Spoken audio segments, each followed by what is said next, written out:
ukazobona hasi ukazobona arihagarika mwibarabara ira bintu mwe nta soni bibatera uciriye he hasi uciriye hasi kintu ngoma ugikorera ko rero ngoma ndagikorere kunyumviritse umva ngo nta kibazo kirimo peut-être wavuze usanga so wabigira Kamsana nuraza kona kuri modoka boss nindira iminota indwi gusa iminota indwi Hey ibintu mvambwege iminota indwi 7 minutes iminota indwi na Salocom TV1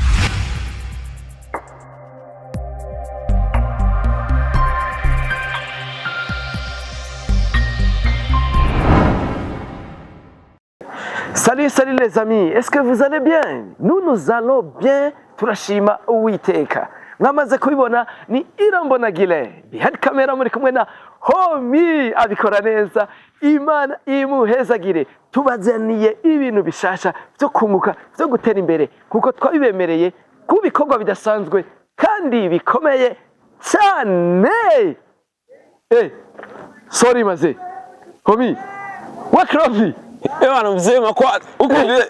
giri Irambona amakuru y'imyaka ndabakumbuye nari nkumbuye kubona bobo amakuru yawe ndagoma nje kuramutsa mu kamera ba oya nawe reka nuce mwari muri emission none okay mes amis emission ndayihinduye turayihinduriyemo kubera naje nari maze imisi nari ndabakumbuye iminota indwi muri 2025 kuindi poemita ubwiza twaramurondeye turamubura tumaze igihe tutaboneka n'ubu narinje sangagira ariko arakora mvuga ati ibintu je ndabigiyemo wagomba gukora emission y'ibiki je nako dufise ibintu byinshi muri Salocom tubigarukiriza tugomba gukora ibintu by'iwacu iyo byashoboka twakora iminota ine mugabasha mumbabarire jewe nsa n'ugiye kubera ko ebana umugabo yagwaye igituntu abo yasigituntu sorry uraciriye man uno mu promoter uno mu journalist okay ndabihinduriyemo rero igikorwa tugomba tuvuge tugomba dukora iminota indwi kandi ibintu ngoma mvugeko bimwe biri muri ivyo bintu heje kugiraho sinzi bobo wabibonye washaka kubikamera ibintu agize hajya sinzi ko wabibonye ikinakoze uciriye hasi uciriye hasi kintu ngoma ugikorera ko rero ngoma ndagikorere kunyumviritse umva ngo nta kibazo kirimo peut-être wavuze usanga so wabigira cyangwa wavuze usanga grand frère wabigira ndamuvuge mu izina ariko ikintu ngomba kubabwira si kindi bigenda gute umuntu w'umugabo yambaye costume nk'uyu usanga ariko araciragura mwibarabara natwaririje ntarekwa nta kibazo afise mukazona umugabo muzima arafashe mwibarabara aracira urukorwa araciriye ivyo bintu gize wowe ubona arivyo nico kintu ngoma ndababwira bakunzi ba Salocom TV mbiye ni Salocom niyo turimo bobo Salocom TV1 kubera no musi ntiwambaye yampoze vyanditseko ariko nibaza ko ari Salocom ndavyo byose ni Salocom nagoma ndababwira bakunzi ba Salocom TV bigenda gute umugabo nkagire ashobora kubaka gucira mu barabara mbwira n'abandi bakunzi ba Salocom bashobora kubabaza abantu babigira cyane namwebwe harimo ababigira bigenda gute umugabo nkagire cyangwa umugabo yubashe abasore beza bameze neza ukazabona ari yadukije aragiye mwibarabara arashitsana mwibarabara aracira je biranga ko ndabigira ubu ntari vyo gishoboye harabacira amajojo byose ukazabona muri bisi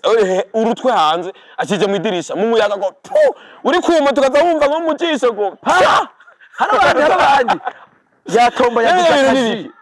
yaguze akaji ukazabona guze ji ukazabona guze ji agize kunywa ukazabona aragiye aho nyene ariko ayinwa mu barabara hakuyibika cyangwa yishire mu ibega afise kugira aza ugita muri pubera aho vyatekanijwe komine Gitega yarasize aho babita cyangwa ujana ahantu mwiyara aho vyagenewe cyangwa gitane muyiru gite muri pubera ya ukazabona umuntu ari yadukije aho nyene mu barabara ngo ukazabona ibarabara ryose ryuzuye ibiki ibi plastic twavuze ibindi hari abandi rero tutavuze uze abandi abantu bijya bintu era ukazibona umuntu nk'ubu ari yadukije aragiye mwibarabara ariko ararengana ni mwijoro ni mu gitondo cyangwa ni saa sita abana baroreye yaborewe cyangwa ntiyaborewe bose je nabambona babigira uruhungu rw'ifreshera ubwanwa bwiza uruhungu rw'ifreshera costume nziza nkagire iboga urupapa umugabo murebure nkande nka bobo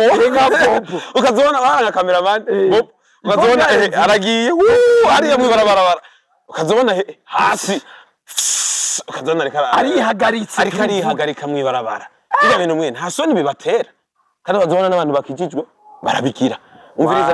nagoma ntumirira abakirisu kwanza muri rusanga abantu mwizeye Yesu ivyo bintu mubigwanye mubimenye ni icaha tunabibasiguriye ni icaha ivyo bintu kandi ni vyiza ko dukingira ibidukikije biriya bintu duta ibi bintu ducira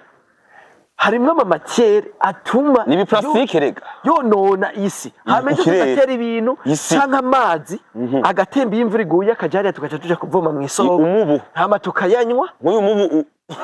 harimo umuje numvise ugaca usanga turiko turi ivyo bita guporiwa environnement konona ibidukikije ejo ukaza wumva ngo ingwara amakansere ivyaduka vy'ingo kumbe ivyo nimwagira ngo mu binyoye hari hepfo vya biplastike mwata ukazibona hejuru ku mababi y'umusoma hejuru ku mababi y'umukubi urabona ibiharage biri mu kwera abantu ngo ku mukubi hejuru ukatuza umukubi umviriza ntucucira twabibujije ugaca ugenda ukamomora mbere ukayisoroma ugaca ugenda ugateka umukubi amavinegere hari gusanga yarazimvye ibiki ntucishemwo umuntu akacaki anyoye iki ariye iki biya nivyo bita kunwa cyangwa guhekenya umukoyo burya n'ibiterwa birasumira canke birakwega ibintu biri mw'isi kandi uri mu agronome bigenda gute rero ugasanga igiterwa kigiye gukwega yama matiere yava mu plastike yava mu bintu